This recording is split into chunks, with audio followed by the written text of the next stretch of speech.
नमस्कार दोस्तों, स्वागत है आपका विजय शक्ति में। तो हम लोग क्या कर रहे थे? क्वेश्चन सॉल्व कर रहे थे। किसका क्वेश्चन? वही हीट का, यानी कि ऊष्मा वाले चैप्टर का। चलिए, कहाँ तक हम लोग सॉल्व कर लिए थे? मुझे लगता है शायद 34 नंबर का क्वेश्चन सॉल्व किया था क्या, ऐसा मुझे कुछ याद आ रहा है।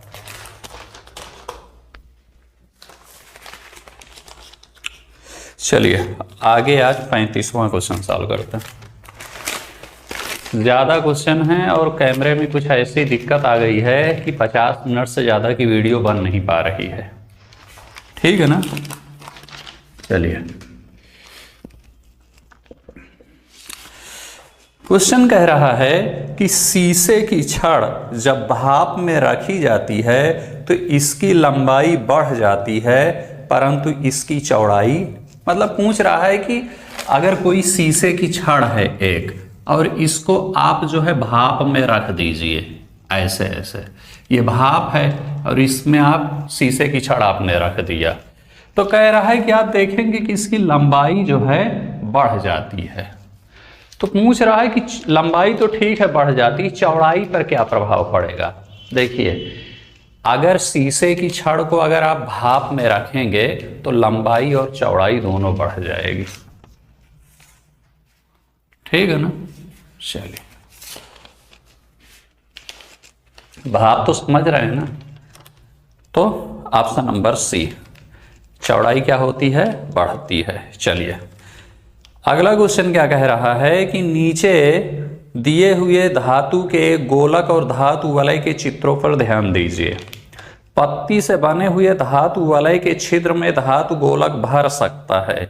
यदि गोलक को गर्म करें तो वह अटक जाता है, परंतु यदि धातु वलय को गर्म करें तो क्या प्रभाव होगा? देखिए, है क्या ये जो क्वेश्चन है 36वां क्वेश्चन, उसमें क्या कह रहा है कि ये एक गोला है और ये गोला है कुल मिला के। ठीक है ना? ऐसे। और क्या कह रहा है? ये क्या है? ये है गोलक। ठीक है भैया? और एक ये है,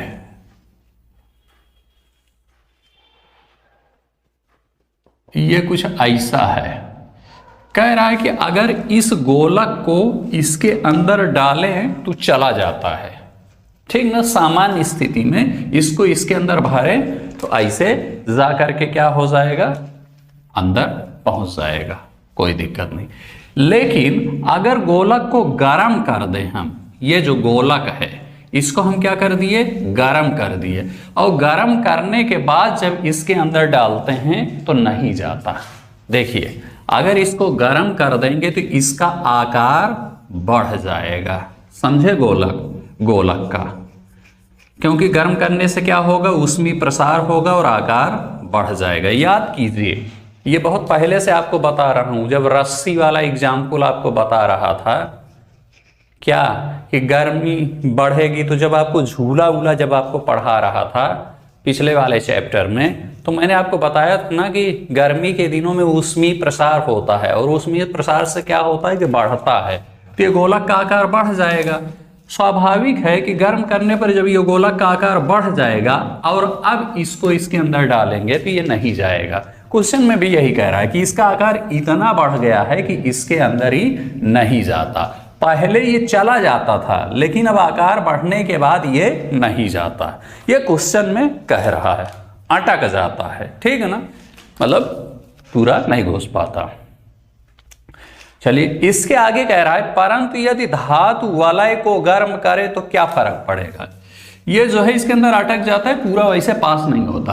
अब कह रहा है मान लिया इसको गर्म कर दे तो क्या फर्क पड़ेगा जब इसको डालेंगे? तो देखिए, जब आप इसको गर्म कर देंगे, ये वलय है, ठीक है ना, और ये है गोला, जब इसको गर्म कर देंगे तो ये भी फैल जाएगा, यानी कि ये कुछ ऐसे हो जाएगा। समझे कि नहीं समझे?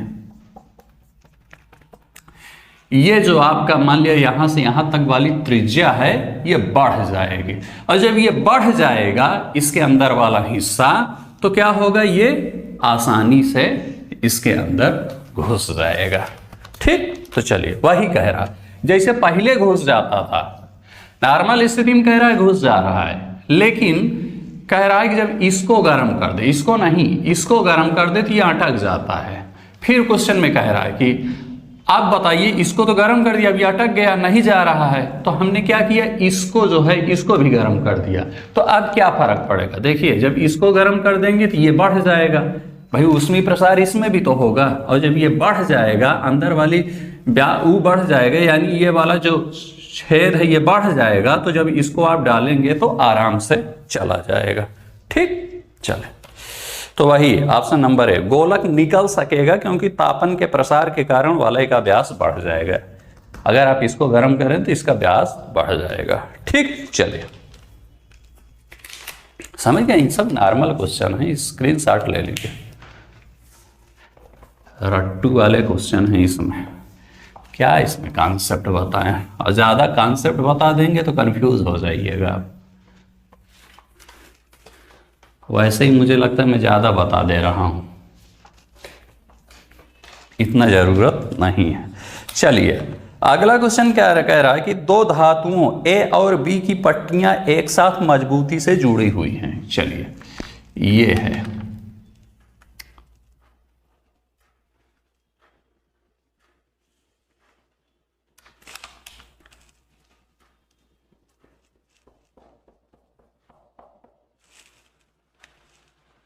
ए है और बी है, मजबूती के साथ जुड़ी हुई है। गर्म करने पर ए बी से अधिक फैलता है। क्या करें, अगर इसको जब गर्म किया जाए तो बी भी फैलता है, ये वाला भी फैलेगा, लेकिन कुछ स्थिति ऐसी है कि ये जो है ए वाला ज़्यादा फैलता है, हो सकता है वो किसी दूसरी धातु का हो, इसलिए उसमें ज़्यादा ऊष्मीय प्रसार हो रहा है, तो क्या कह रहा है, ये ज्यादा फैलता है। अच्छा ये बताइए, ए अगर बी की तुलना में ज्यादा फैलेगा, मान लिया बी भी फैला, लेकिन बी मान लिया इतना है जो है, नॉर्मल स्थिति में दोनों ऐसे हैं, सेम कंडीशन है, ठीक ना, नॉर्मल स्थिति में, लेकिन गर्म करने पर क्या हुआ, ये बी वाला फैला, लेकिन कह रहा है कि बी जितना फैला ए उससे ज्यादा फैल गया। चलिए भैया ऐसे कुछ स्थिति, अच्छा जब ए फैलेगा तो दोनों सिराओं में फैलेगा ना, कोई एक साइड थोड़ी फैल जाएगा, फैलेगा तो दोनों सिराओं में फैल। चलिए तो मान लिया ये ऐसे बन गया, ठीक है ना, ऐसे बनेगा, दोनों सिराओं में फैलेगा, ठीक है ना। चलिए तो कह रहा है कि गर्म करने पर यदि ए जो है वो बी से अधिक फैलती है तो आकार कैसा बन जाएगा। 4 ऑप्शन दे रखा है, समझे, क्या दे रखा है, 4 ऑप्शन हमको दे रखा है। तो देख लीजिए, अगर इस प्रकार का कोई ऑप्शन हो तो हम टिक लगा दीजिए, लेकिन इस प्रकार का कोई ऑप्शन नहीं दिया है। मैं बना दे रहा हूं आपको कैसा ऑप्शन दिया है। एक दिया है ऐसा,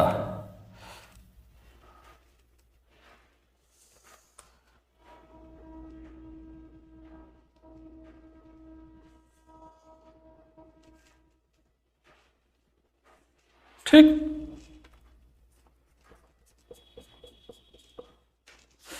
और एक उसी का उल्टा कर दिया है।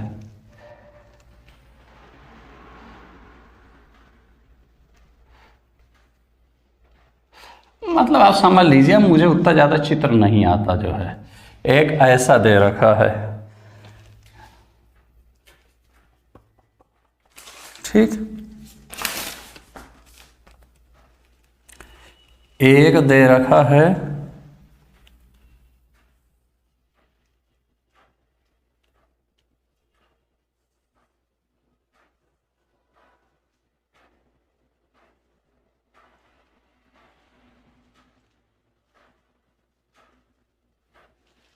ऐसा, और एक दे रखा है आपका ऐसा,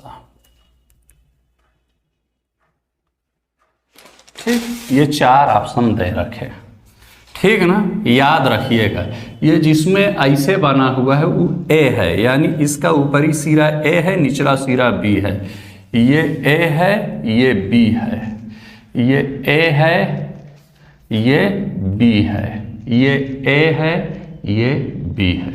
ये 4 ऑप्शन ऐसे आपको दे रखे हैं। अच्छा, मैंने क्या कहा कि जब फैलेगा तो दोनों सिराओं में फैलेगा।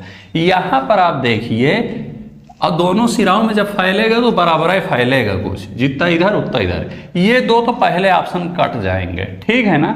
इसमें देखिएगा, इसमें A उधर ज्यादा फैल गया है, बल्कि जो चित्र दिया है उसमें A और बड़ा बना दिया गया है, ठीक है ना।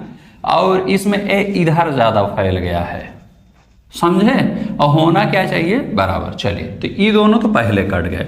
अब हमको ये दोनों में से देखना है, इस वाले में और इस वाले में, कि कौन सा ऑप्शन सही है। देखिए, ये क्या है ना, जब फैले ऐसे है, इसी को कुछ ऐसे मोड़ करके यहां बना दिया गया है, समझे कि नहीं समझे। यही चित्रवा को कुछ मोड़ करके बना दिया गया है। तो ये दो ऑप्शन में हमको देखना है। जरा देखिए, इन दो ऑप्शन में हम क्या देखेंगे। इन ऑप्शन में ऐसा चित्र देखिए जिसमें A बड़ा हो, B छोटा हो। क्या, A बड़ा हो और B छोटा हो। चूंकि यहां पे देख लीजिए, A बड़ा है, B छोटा है। इस वाले ऑप्शन को अगर आप देखेंगे तो आप पाएंगे कि A छोटा है, B बड़ा है। लेकिन हमको क्या चाहिए कि A बड़ा होना चाहिए और B छोटा होना चाहिए। इस वाले ऑप्शन में A बड़ा है और B छोटा है, यानी ये वाला ऑप्शन सही होगा, ऑप्शन नंबर B। ठीक, ऐसा मैं क्यों कह रहा हूं, आप ये देखेंगे, इसी को जब आप मोड़ करके बनाएंगे तो जो बड़ा होगा उसका व्यास ज्यादा होगा। भाई, कोई तार इतना बड़ा ले लिया और इसको आपने मोड़ दिया तो गोला इतना बड़ा बन जाएगा। कोई तार आपने इतना ही लिया और इसको मोड़ा तो पता चला इतना ही बड़ा गोला बनेगा, मान लिया इतना बड़ा है, समझे। यानी तार की लंबाई जितना ज्यादा होगी, गोला उतना बड़ा बनेगा, यानी कि उसका व्यास उतना ज्यादा होगा। और जब व्यास ज्यादा होगा तो गोले का एक टुकड़ा का भी व्यास उतना ज्यादा होगा। कुछ ऐसी आकृति तो बन रही है, समझे। और यहां पर देखिए, ऐसे तोड़ दीजिए तो यहां पर इतना बड़ा बन रहा था और यहां पर इतना ही बन रहा है, छोटा बन रहा है, समझे।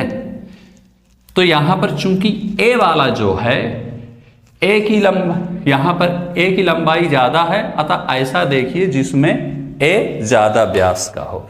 ये देख लीजिए, इसमें ऊपर से है और इसमें नीचे से। ऊपर वाला सिरा को अगर आप इसको ऐसे मोड़ेंगे तो आप पाएंगे कि ज्यादा बड़ा तार बन जाएगा, और निचले वाले को मोड़ें क्योंकि अगर सीधा करेंगे ऐसे तो कम लंबाई का तार बनेगा, समझे। इस वाले में और इस वाले में जस्ट होगा। कुल मिलाकर के आप उसको वो कीजिएगा। इन दो को मैं आपको क्यों नहीं, इसको पहले क्यों काट दिया, क्योंकि इसमें देखिएगा, देखिए इधर बढ़ गया है, इसमें इधर बढ़ गया है, समझे। अब मैंने क्या कहा कि दोनों सिरों पर वो होना चाहिए, चल मतलब दोनों तरफ बढ़ना चाहिए।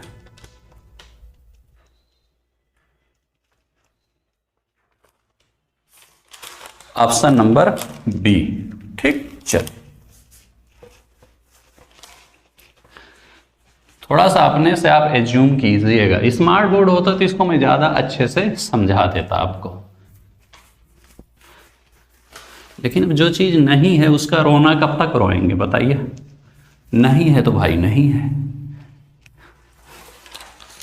ठीक। कह रहा है अगला क्वेश्चन कि तांबे के एक टुकड़े को तथा कांच के एक टुकड़े को एक ही टेम्परेचर पर गर्म किया गया।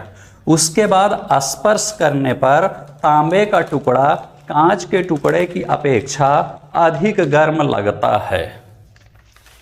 एक टुकड़ा है तांबे का,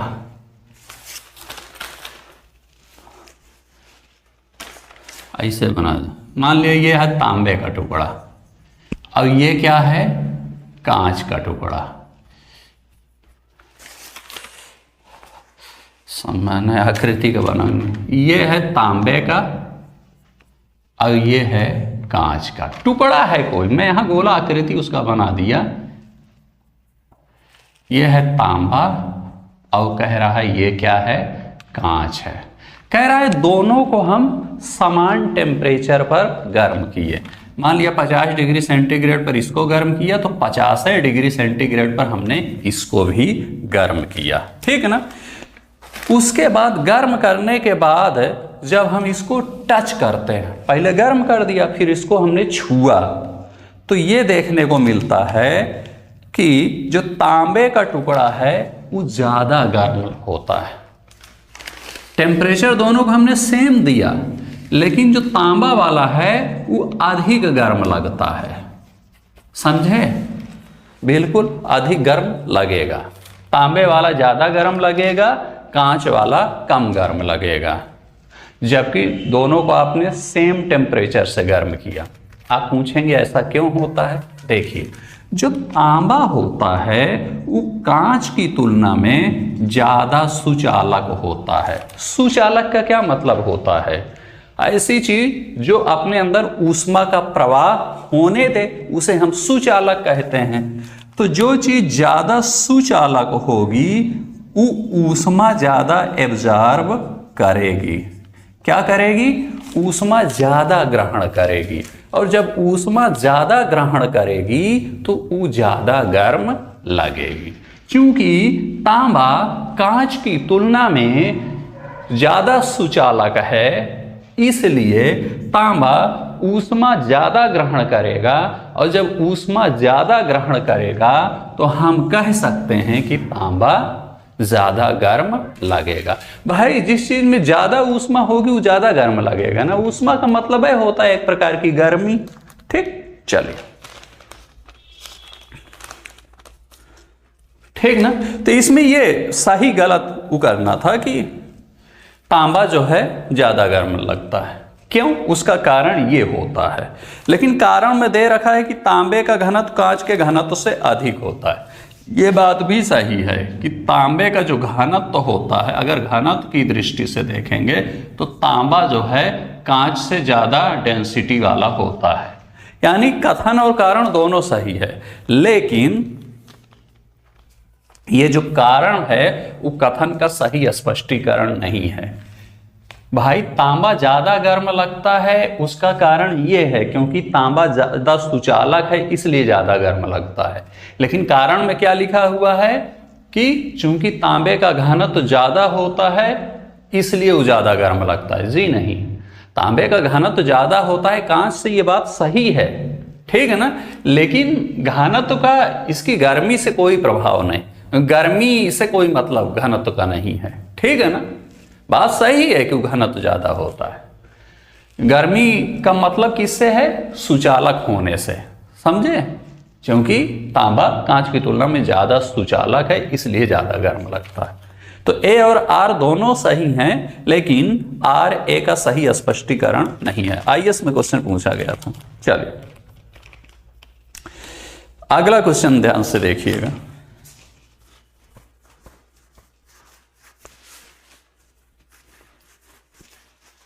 क्या कह रहा है कि ठंड के दिनों में लोहे के गुटके और लकड़ी के गुटके को प्रातः काल में छुए तो लोहे का गुटका ठंडा लगता है। सुबह का समय है एकदम, समझे। एक है लोहे का गुटका और एक है लकड़ी का गुटका। कहते हैं कि ये जो लोहा वाला होता है वो ज्यादा ठंडा लगता है और लकड़ी वाला कम ठंडा लगता है। ऐसा क्यों? वही कॉन्सेप्ट देखिए, लोहे में सुचालकता यानी कि लोहे का टुकड़ा लकड़ी टुकड़े की तुलना में ज्यादा सुचालक होगा। और यूँ कह सकते हैं कि लकड़ी सुचालक होती ही नहीं, लकड़ी तो कुचालक होती है। यानी लकड़ी के अंदर ऊष्मा एब्जॉर्ब नहीं होती, बहुत कम मात्रा में वो अपने अंदर ऊष्मा एब्जॉर्ब करती है, ठीक है ना, क्योंकि वो कुचालक होती है, समझे।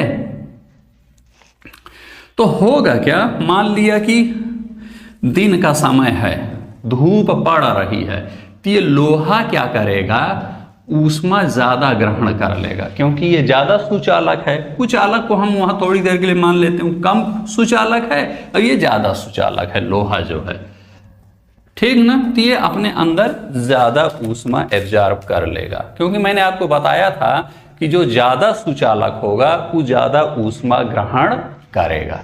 अच्छा ये बताइए, दोपहर के समय मान लिया है अभी, तो दोपहर में क्या करेंगे आप, जो है दोपहर में ये ज़्यादा उगल लेगा, तो जब आप इसको टच करेंगे तो ये ज़्यादा गर्म लगेगा, ठीक है ना, क्योंकि सुचालक है और सुचालक की क्वालिटी होती है कि वो ज़्यादा से ज़्यादा ऊष्मा एब्जॉर्ब कर लेता है। ये जो लकड़ी है ये कम ऊष्मा एब्जॉर्ब करेगी, और जब ये कम ऊष्मा एब्जॉर्ब करेगी तो अगर दोपहर के समय आप देखेंगे तो ये कम गर्म लगेगी। ठीक, ये तो रही बात दोपहर की। मैंने आपको एक किरचॉफ का नियम बताया था इससे पहली वाली क्लास में कि जो जितना अच्छा अवशोषक होता है वो उतना अच्छा उत्सर्जक भी होता है।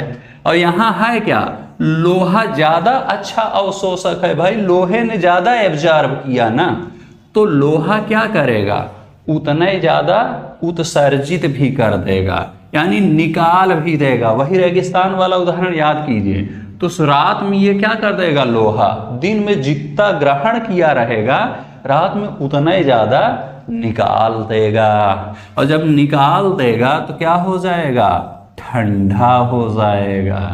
लेकिन लकड़ी वाले केस में क्या होगा, लकड़ी वाला केस उतना ज्यादा नहीं निकालेगी, क्योंकि वही किरचॉफ का नियम, जो जितना अच्छा अवशोषक वो उतना अच्छा उत्सर्जक होता है। इसको थोड़ा सा और डिफाइन कर सकते हैं कि जो कम अच्छा अवशोषक वो कम अच्छा उत्सर्जक भी होगा। तो लकड़ी कम अच्छा अवशोषक है, अतः यह कम उत्सर्जित करेगी, ठीक ना। लोहा ज्यादा उत्सर्जित कर देगा, और लोहा अगर ज्यादा ऊष्मा निकाल देगा, रात में निकाल दिया, अब सुबह आप टच करने गए तो लोहा ठंडा लग रहा है, समझे क्यों ज्यादा ठंडा, वही किरचॉफ का नियम वो कीजिए, ठीक। किरचॉफ का नियम याद रखिएगा और सुचालक कुचालक याद रखिएगा, इसके पीछे कॉन्सेप्ट।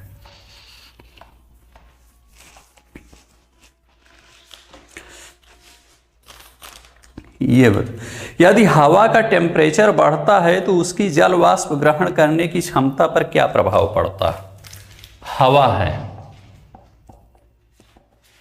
ठीक है ना। आपको पता होगा कि मान लिया ये तालाब ओलाब है, तो तालाब में पानी भरा होता है, ये पानी वाष्प बन करके ऊपर उड़ जाता है, ठीक है ना। और आगे ज्योग्राफी में जब आप मौसम विज्ञान पढ़ेंगे तो वहाँ पर आपको पता चलेगा कि बारिश कैसे होती है। कुल मिलाकर के बारिश यही जो है, ये तालाब नदी का पानी वाष्प बन करके उड़ता रहता है, ठीक। और यहाँ वायुमंडल में यहाँ पर जो है ऊपर आप देखेंगे तो यहाँ पर जाकर के समा जाता है, ठीक ना। आप सुने होंगे कि जब ज़्यादा गर्मी पड़ेगी, लोग कहते हैं बड़े बूढ़े कि गर्मी ज़्यादा पड़ रही है यानी बारिश अच्छी होगी। उसका कारण यही है कि अगर गर्मी ज़्यादा पड़ेगी तो यहाँ से वाष्प ज़्यादा बनेगा, और वाष्प ज़्यादा बनेगा तो यहाँ वाष्प ज़्यादा होगा, और जब वाष्प ज़्यादा होगा तो बारिश ज़्यादा अच्छी होगी। कुछ और फैक्टर हैं बारिश होने के, तो मोटा मोटा आपको बता रहा हूँ, समझे। तो मैंने आपको क्या बताया कि गर्मी के दिनों में वाष्प ज़्यादा बनती है और ये वाष्प ज़्यादा ग्रहण करता है, यानी आप कह सकते हैं कि जितना ज़्यादा गर्मी बढ़ेगी, जितना ज़्यादा ये वायुमंडल गर्म होगा, इसकी जल वाष्प ग्रहण करने की क्षमता उतना ज़्यादा होगी, समझे। चलिए, तो वही कह रहा है यदि हवा का तापमान बढ़ता है, तापमान बढ़ता है यानी गर्मी बढ़ती है, ठीक, तो उसकी गल वाष्प ग्रहण करने की क्षमता पर क्या फर्क पड़ेगा, बढ़ेगा, ठीक है ना। जाड़े के दिनों में कम ये जल वाष्प ग्रहण करेगा, गर्मी के दिनों में ज्यादा ग्रहण करता है, ठीक। चले, जल वाष्प कहें, नमी कहें, आर्द्रता कहें, ये सब किस पर डिपेंड करता है, जितना ज्यादा गर्मी उतना ज्यादा ग्रहण करने की क्षमता, यानी जितना ज्यादा टेम्परेचर उतना ज्यादा ग्रहण करने की क्षमता, ठीक है। चलिए, अगला क्वेश्चन क्या कह रहा है। अगला क्वेश्चन कह रहा है कि तेज हवा वाली रात में ओस नहीं बनती।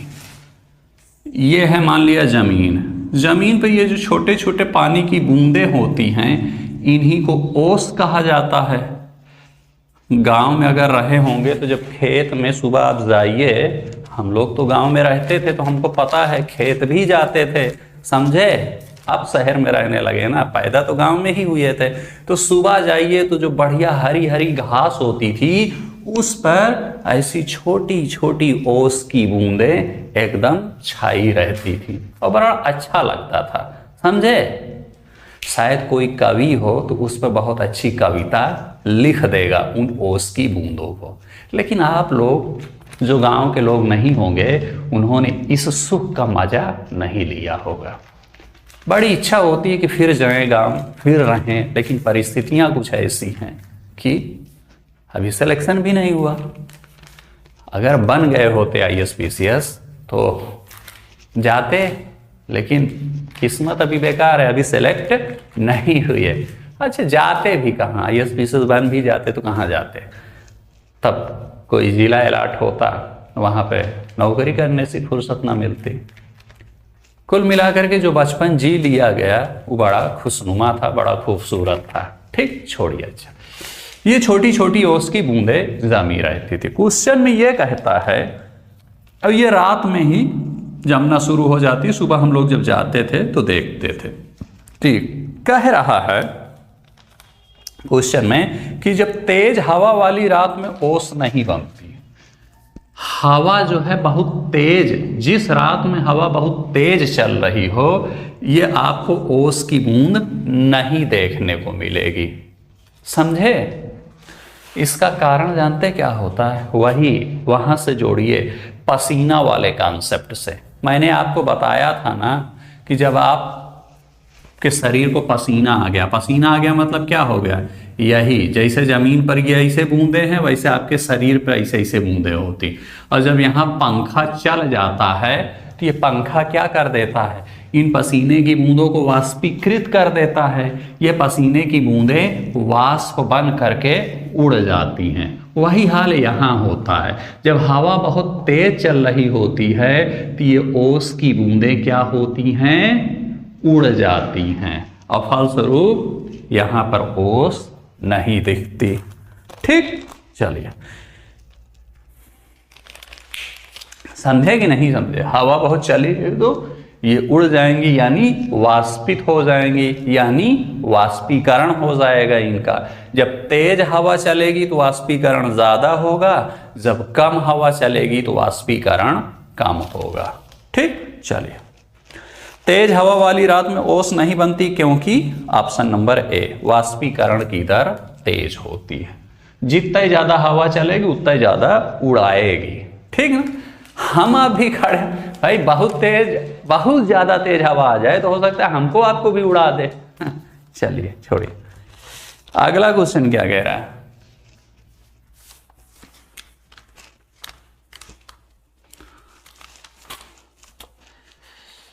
सब्सक्राइब वगैरह तो आप लोग करेंगे नहीं, चलिए क्या किया जाए। कह रहा है निम्नांकित में से कौन सा कथन सही नहीं है, कौन सा सही नहीं है ये पूछ रहा है। कह रहा है एयर कंडीशनर और एयर कूलर दोनों तापक्रम नियंत्रित करते हैं। एक है AC और एक है कूलर।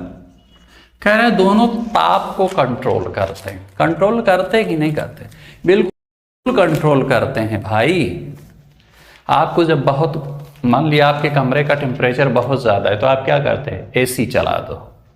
आप चाहते हैं कि कमरा ठंडा हो जाए, हाँ, आप AC चला देते हैं, यानी और AC चला देने के बाद कमरा क्या हो जाता है, ठंडा हो गया, समझे। यानी कि AC ने क्या किया, टेम्परेचर को कंट्रोल में कर दिया ना। जो टेम्परेचर मान लिया पहले वहाँ पर था 47 डिग्री सेंटीग्रेड, उसको कम करके कितना कर दिया, 16 डिग्री सेंटीग्रेड, समझे।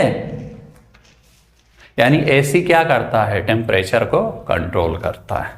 कूलर भी तो यही काम करता है, वो भी तो ठंडा कर देता है। चलिए, तो यानी ऑप्शन ए तो सही है और हमें ये देखना है कि कौन सा सही नहीं है। ऑप्शन सी देखिए, ऑप्शन बी, एयर कंडीशनर और एयर कूलर दोनों आर्द्रता नियंत्रित करते हैं, ह्यूमिडिटी यानी नमी।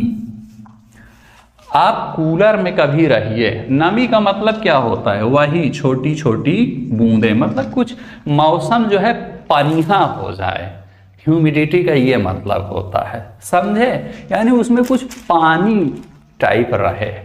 कभी एसी में आप रहिए और कूलर में रखिए, कूलर में जो है आप देखेंगे कि वहाँ का जो माहौल होता है वो पनिहा होता है। क्यों पनिहा होता है? क्योंकि कूलर में पानी भरा जाता है और वही पानी जो है, जो कूलर में भरते हैं उसके ऊपर जो पंखा लगा होता है उस पानी को वाष्पित करके कमरे में फैला देता है और तब हमको ठंडा लगता है। यानी कि कूलर से तो और आर्द्रता बढ़ गई ना जो है कमरे की। क्यों? क्योंकि आर्द्रता का मतलब क्या है, नमी, नमी का मतलब वही पनिहा जो वो है, ठीक ना, तो वो तो और बढ़ गई ना कूलर से। कंट्रोल कहाँ हुई? कंट्रोल का मतलब हम चाह रहे हैं कि अगर कम हो जाए तो कम हो जाए, कूलर चलाने पर कम कहाँ हुई, वो तो बढ़ गई। यानी कूलर आर्द्रता को नियंत्रित नहीं करता, लेकिन एसी ह्यूमिडिटी यानी आर्द्रता को नियंत्रित करता है। कैसे?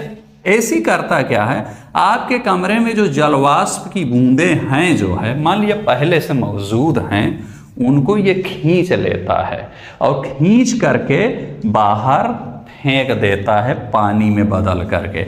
इसीलिए कभी आप एसी देखे होंगे तो उससे एक पाइप निकला रहता है और वो पाइप लोग जो है बाहर कोई कमरे के बाहर बोतल वोतल में देखेंगे कि वो पाइप डाला रहता है। धीरे धीरे होता क्या है कि 4-6 घंटे या दिन भर में वो बोतल भर जाता है, समझे? क्यों भर जाता है? पानी से भर जाता है।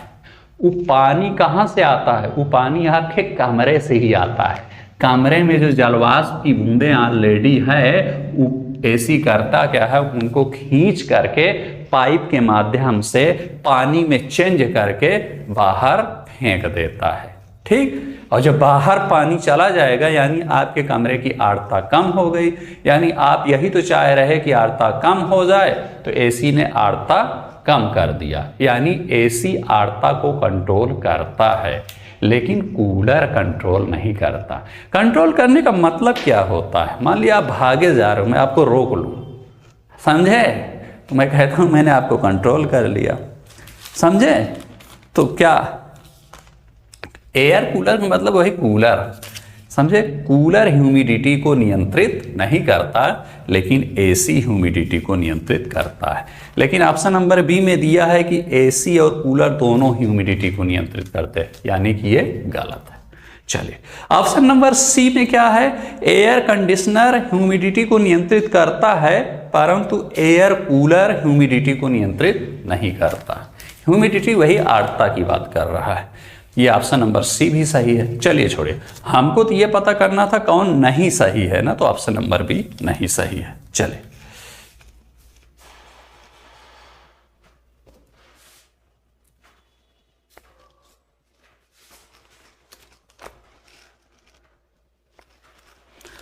अगला क्वेश्चन देखें। कमरे में लगा हुआ वातानुकूलक क्या नियंत्रित करता है? वातानुकूलन का मतलब होता है एसी। मैं आपको बता चुका हूं कि एसी जो है आर्द्रता को भी कंट्रोल करता है और टेम्परेचर को भी कंट्रोल करता है। पहले बताया था टेम्परेचर को कैसे कंट्रोल करता है। मान लिया कहीं का टेम्परेचर 46 डिग्री सेंटीग्रेड, आप चाह रहे हैं कि 16 पर रहे, आप एसी ऑन करते हैं, वो गिर करके 16 हो जाता है। चलिए तो ऑप्शन नंबर बी, एसी क्या नियंत्रित करता है? आर्द्रता और तापक्रम, ठीक। चलिए तापक्रम का मतलब वही टेम्परेचर की बात कर रहा है।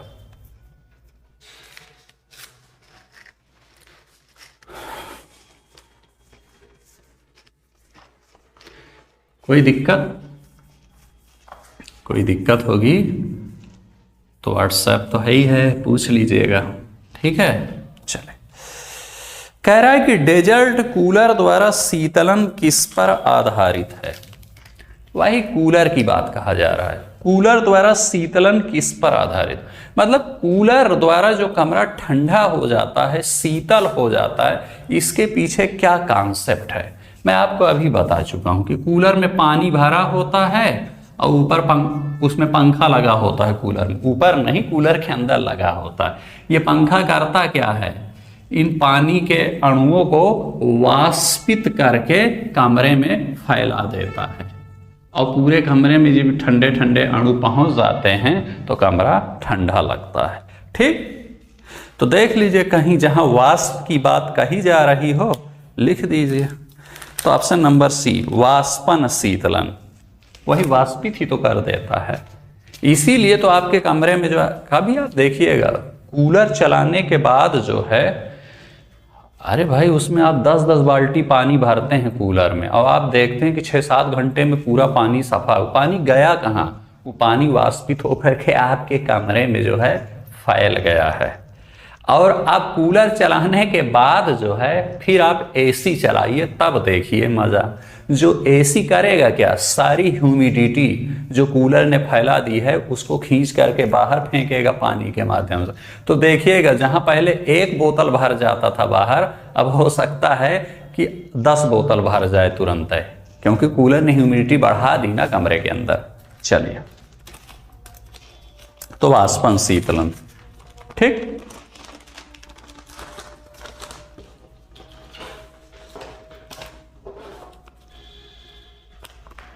अगला क्वेश्चन देखिए क्या कह रहा।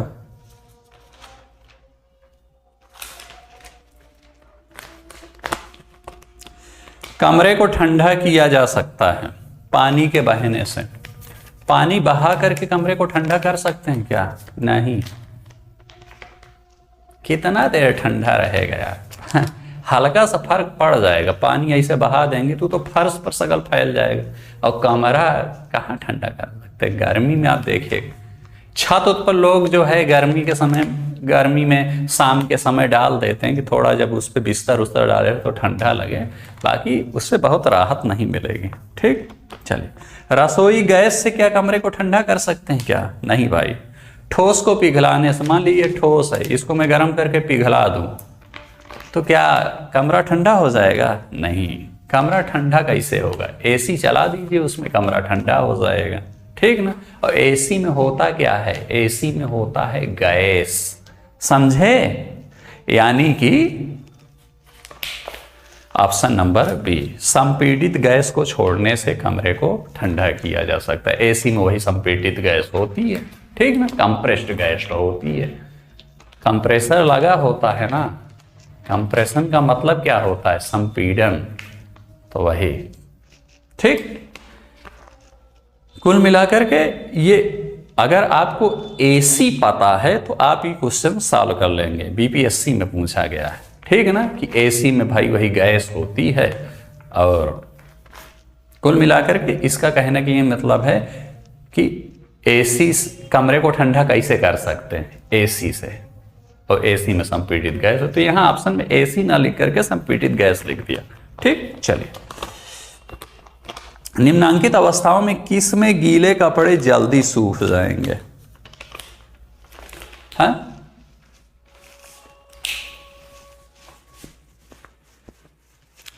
देखिए, गीला कपड़ा कब जल्दी सूखेगा? जब मौसम ज़्यादा गर्म होगा ना, और जब मौसम में अगर आर्द्रता ज़्यादा होगी, यानी मौसम में पानी के अणु ज़्यादा होंगे, तब जल्दी सूखेगा क्या? नहीं। आप बरसात में डाल दीजिए छत पे, सूखेगा? नहीं सूखेगा। भाई बरसात में क्या होता है? पानी के अणु ही तो होते हैं, लेकिन बहुत ज़्यादा मात्रा में होते हैं। तो कुल मिलाकर के किसी कपड़े को सूखने के लिए क्या चाहिए कि ह्यूमिडिटी कम होनी चाहिए, आर्द्रता मौसम में क्या होनी चाहिए? कम होनी चाहिए। ठीक है ना। और क्या होना चाहिए? ताप यानी टेम्परेचर ज़्यादा होना चाहिए। ठीक है ना। आर्द्रता ज़्यादा रहेगी तो वहाँ तो पहले से पानी का, आर्द्रता का मतलब क्या होता है? वही पानी के अणु, मैं बोल रहा हूँ बार बार, पानी हाँ है। ठीक है ना। तो चलिए, यानी आर्द्रता क्या होनी चाहिए? कम होनी चाहिए, और टेम्परेचर ज़्यादा होना चाहिए। गर्मी के दिनों में टेम्परेचर ज़्यादा होता है, इसलिए कपड़ा जल्दी सूख जाता है। तो देख लीजिए ऑप्शन नंबर कौन सा इसमें सही करें।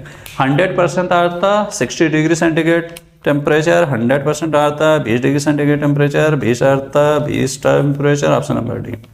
तो इसमें डी वाला ऑप्शन देखेंगे तो डी वाले ऑप्शन में ये पाएंगे कि आर्द्रता है 20 और टेम्परेचर है 60, यानी आर्द्रता कम है और टेम्परेचर ज्यादा है। ठीक, तो यही ऑप्शन नंबर डी। ठीक, चलिए अगला क्वेश्चन देखिए। जब पानी में नमक मिलाया जाता है तो निम्नलिखित में से कौन सा परिवर्तन होता है? पानी है, ये है पानी और उसमें आपने क्या कर दिया, नमक मिला दिया। देखिए अगर नमक मिला देंगे तो क्वथनांक इसका क्या हो जाएगा, बढ़ जाएगा और हिमांक क्या होगा, घट जाएगा। क्वथनांक का मतलब क्या होता है? पानी का क्वथनांक क्या होता है? क्वथनांक का मतलब होता है, मैंने आपको बताया कि उबाल करके वाष्पित होना क्वथनांक कहलाता है। उबाले और फिर उबाल करके तो भाप बन ही जाएगा, उसको कहा जाता है क्वथनांक। यानी कि अगर नमक मिला देंगे क्वथनांक बढ़ जाएगा। क्वथनांक बढ़ने का क्या मतलब है कि मान लिया पहले ये 100 डिग्री सेंटीग्रेड पर उबाल करके वाष्प में चेंज होता था, तो क्वथनांक बढ़ने के बाद क्या होगा, अब ये 110 डिग्री सेंटीग्रेड पर ये उबलेगा, बॉयल करेगा। क्वथनांक को बॉइलिंग पॉइंट कहते हैं, ठीक ना। और हिमांक का क्या मतलब होता है कि जिस टेम्परेचर पर पानी बर्फ बन जाए उसे हिमांक कहते हैं। मैंने मतलब कोई भी द्रव ठोस में चेंज हो जाए। तो मान लिया पहले जो है 0 डिग्री सेंटीग्रेड पर होता था, तो नमक डालने के बाद हिमांक कम हो जाएगा, यानी कि अब मान लिया वो किस पर होगा, -5 डिग्री सेंटीग्रेड पर बर्फ बनेगा, समझे। और यहाँ पर जहाँ पहले 100 डिग्री सेंटीग्रेड पर बॉयल करता था, अब 110 डिग्री सेंटीग्रेड पर बॉयल करेगा। क्यों? क्योंकि क्वथनांक बढ़ जाता है। क्वथनांक का मतलब क्या होता है कि जिस टेम्परेचर पर वो बॉयल करने लगे। और हिमांक का क्या मतलब होता है कि जिस टेम्परेचर पर वो जम जाए। इसीलिए होता क्या है कि जो ठंडे देश होते हैं, मान लिया कि कनाडा वगैरह, अमेरिका वगैरह, तो होता है वहाँ पर कि जाड़े ओड़े के समय जो सड़क होती है, सड़क पर बर्फ जम जाती है, ठीक है ना। तो करते क्या है, वहाँ पर नमक का छिड़काव कर देते हैं। नमक का छिड़काव करने से क्या होगा कि हिमांक बिंदु घट जाएगा। और हिमांक बिंदु घट जाने से मान लिया पहले 0 डिग्री सेंटीग्रेड टेम्परेचर होने पर जहाँ बर्फ जमती थी, अब 0 पर बर्फ नहीं जमेगी। अब जब और गिरेगा टेम्परेचर तब बर्फ जमेगी, समझे। ठीक, चलिए। तो क्वथनांक बढ़ता है और जमाव बिंदु क्या होती है, जमाव बिंदु का मतलब वही हिमांक की बात कर रहा है। चलिए अगला क्वेश्चन देखिए। कह रहा है कि जब पानी में साधारण नमक मिलाया जाता है तो पानी के क्वथनांक बिंदु और हिमांक बिंदु पर क्या प्रभाव पड़ेगा? क्वथनांक बढ़ जाएगा और हिमांक घट जाएगा, ऑप्शन नंबर डी। अभी तो बता चुका।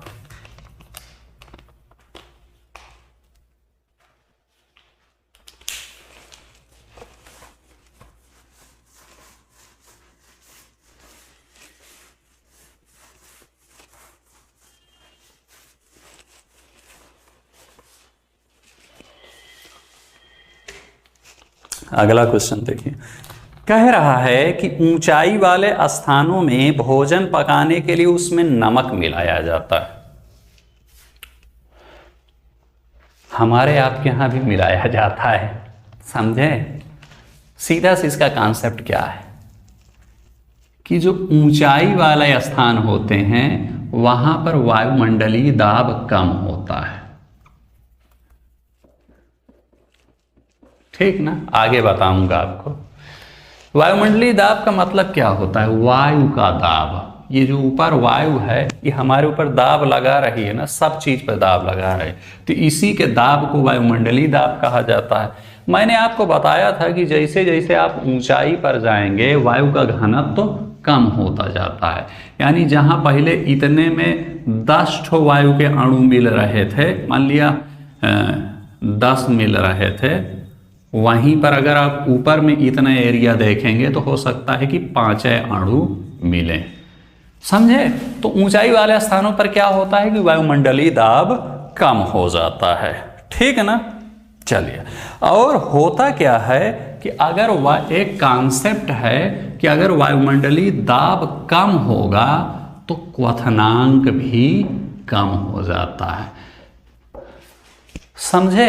जहां पर वायुमंडलीय दाब कम, जिस भी जगह पर वायुमंडलीय दाब यानी एटमॉस्फेरिक प्रेशर कम है, उस जगह का क्वथनांक भी कम हो जाएगा। ठीक, और क्वथनांक कम होने से क्या होगा कि मान लिया पहले जल जो है 100 डिग्री सेंटीग्रेड पर उबलता था, तो अब वो जल 100 डिग्री सेंटीग्रेड पर ना उबल करके हो सकता है 80 डिग्री सेंटीग्रेड पर बॉयल करने लगे। और मैंने आपको क्या बताया था कि बॉयल करने के बाद वो उड़ जाता है भाप बन करके। ठीक है ना? तो पहले मान लिया जो भोजन था, यहाँ पर भोजन है ऐसे ऐसे, और इस भोजन को आपने पानी में ऐसे डाल रखा है। ठीक है भैया, भोजन को। चलिए, तो आप क्या करते थे, यहाँ पर जब देते थे नीचे से आग, तो ये 100 डिग्री सेंटीग्रेड तक, ये 100 डिग्री सेंटीग्रेड तक ये अपने अंदर जो है एब्जॉर्ब करता था। जब ये 100 डिग्री सेंटीग्रेड से ऊपर हो जाता था, तब ये उबल करके भाप बन करके उड़ जाता था। यानी तब भोजन इसके अंदर, मतलब ये जो तापमान है इसके अंदर नहीं रह जाएगा। जैसे 100 डिग्री सेंटीग्रेड से ऊपर दिया, 100 डिग्री सेंटीग्रेड ऊपर दिया तो सारा ताप भाप बन के ऊपर चला जा रहा है, उसका भोजन को कोई फायदा नहीं मिल रहा है। तो भोजन शीघ्रता से कब पकेगा, जल्दी कब पकेगा, जब जितना यहाँ ताप दे रहे हैं सब का सब इस भोजन में समा जाए। समझे? ऊपर ना उड़े कि भाप बन के ऊपर उड़ गया। जितना ज्यादा इसमें समा जाएगा उतने जल्दी ये पकेगा भोजन। ठीक है ना? होता क्या है कि जब क्वथनांक ज्यादा होता है तो 100 डिग्री सेंटीग्रेड तक इस भोजन में टेम्परेचर समाता रहता है। 80 गया समा लिया, 81 गया, 82 गया, 83 गया, 84 गया, 90 गया, 99 गया, 100 तक समा लिया। अब 100 के ऊपर जब जाएंगे तब वो बाहर निकालता जाता है। लेकिन जब क्वथनांक बिंदु नीचे हो जाएगा तो ये 100 तक नहीं, 80 पर पहुंचा बस सबको बाहर कर देगा, जाओ जाओ जाओ।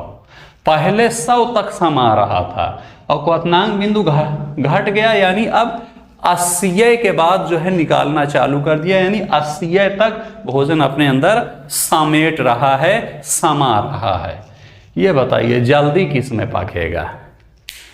जब 100 तक समेट लेगा टेम्परेचर हुआ तो जल्दी पक जाएगा, और जब 80 समेट रहा है तो मान लिया उसको 1000 चाहिए, 80 समेटा, फिर 80 समेटा, फिर 80 समेटा, फिर 80 समेटा, और वहां पर क्या किया, 100 समेटा, 10 बार में पका वो हो गया। कुल मिलाकर के आप इतना कॉन्सेप्ट अगर न समझ में आया हो तो सीधा तो ये जान लीजिए कि जैसे वायुमंडलीय दाब कम होगा क्वथनांक भी कम हो जाएगा। और क्वथनांक कम होने का मतलब कि उसका जिस टेम्परेचर पर वो बॉयल करता था वो टेम्परेचर कम हो जाएगा, और वो टेम्परेचर अगर कम हो जाएगा तो पकने में ज्यादा समय लगेगा।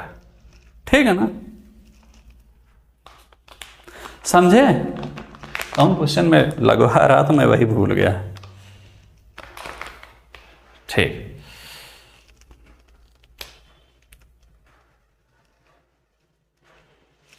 अब समझ गए कि अगर क्वथनांक कम हो जाएगा तो पकने में भोजन को ज्यादा समय लगेगा। क्योंकि क्वथनांक कम होने का मतलब क्या, अब 80 ले रहा है और 80 लेने में मान लिया उसको 1000 चाहिए तो ज्यादा समय लगाएगा।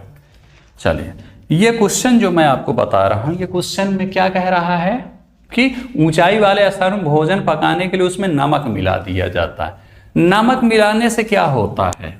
देखिए, ऊंचाई वाले स्थानों में वायुमंडलीय दाब कम होता है यानी क्वथनांक कम होता है, और हमारा टारगेट क्या है कि क्वथनांक ज्यादा रहे। क्वथनांक ज्यादा रहने से क्या होगा कि बॉइलिंग पॉइंट उसका ज्यादा होगा, यानी जो चीज 80 पर उबल रही थी वो अब 80 से ज्यादा पर उबलेगी, 100 पर उबलेगी, हो सकता है 150 पर उबले, और जितना ज्यादा पर उबलेगी उतना जल्दी पक जाएगी। तो हमारा मेन टारगेट है कि क्वथनांक ज्यादा रहे। अच्छा, मैंने आपको बताया अभी इसके पहले वाले क्वेश्चन में कि नमक मिला देने से क्वथनांक बढ़ जाता है और हिमांक घट जाता है। तो ऊंचाई वाले स्थानों पर इसीलिए नमक यूज करते हैं ताकि क्वथनांक बढ़ जाए, और क्वथनांक बढ़ने से खाना जल्दी पक जाएगा। ठीक, चले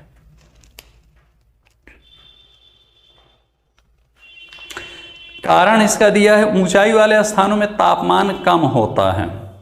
बात सही है कि ऊंचाई वाले जैसे जैसे आप ऊंचाई पर जाएंगे टेम्परेचर कम होता जाएगा।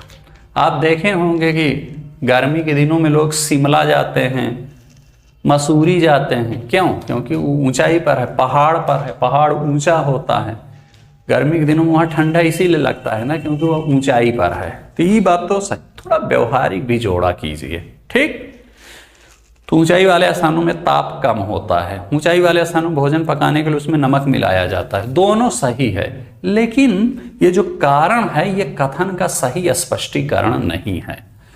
कथन के बाद कारण में अगर ये लिखा होता, देखिए उसमें लिखा है कि ऊंचाई वाले स्थानों में भोजन पकाने के लिए उसमें नमक मिलाया जाता है, ये बात तो सही है। लेकिन उसका कारण ये है, नमक क्यों मिलाया जाता है? नमक इसलिए मिलाया जाता है ताकि क्वथनांक बढ़ जाए, समझे?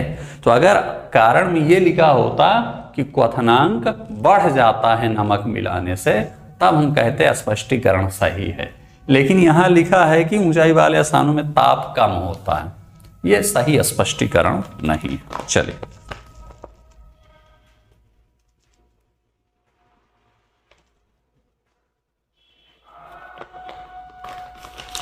कह रहा है कि थर्मस बोतल में पेय पदार्थ को कुछ समय तक उसी ताप पर रखने के लिए उसकी दीवारों पर किसकी परत लगाई जाती है?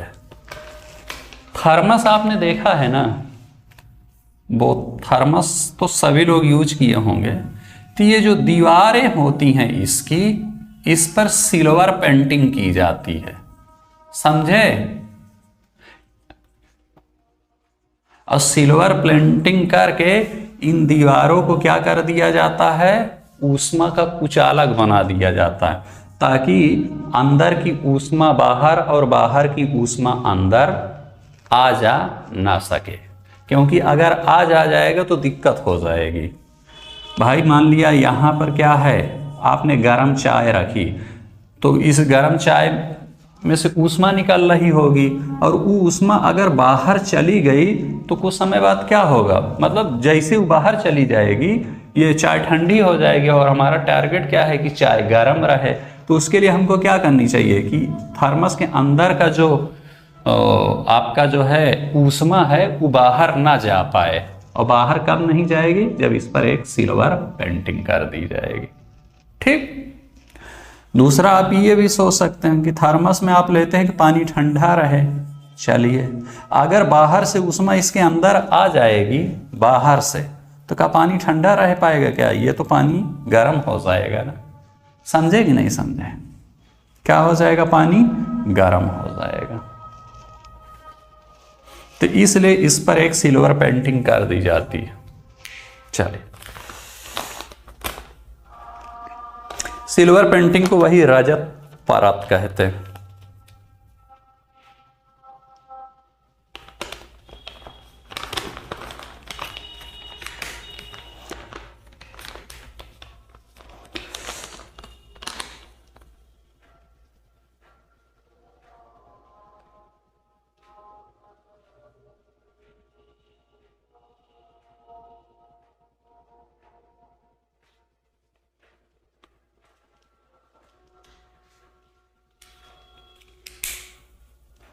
अगला क्वेश्चन चलें कि अगला कि बाकी अगले वाले उसमें चलेंगे? हाँ, चलिए चल ही देते हैं।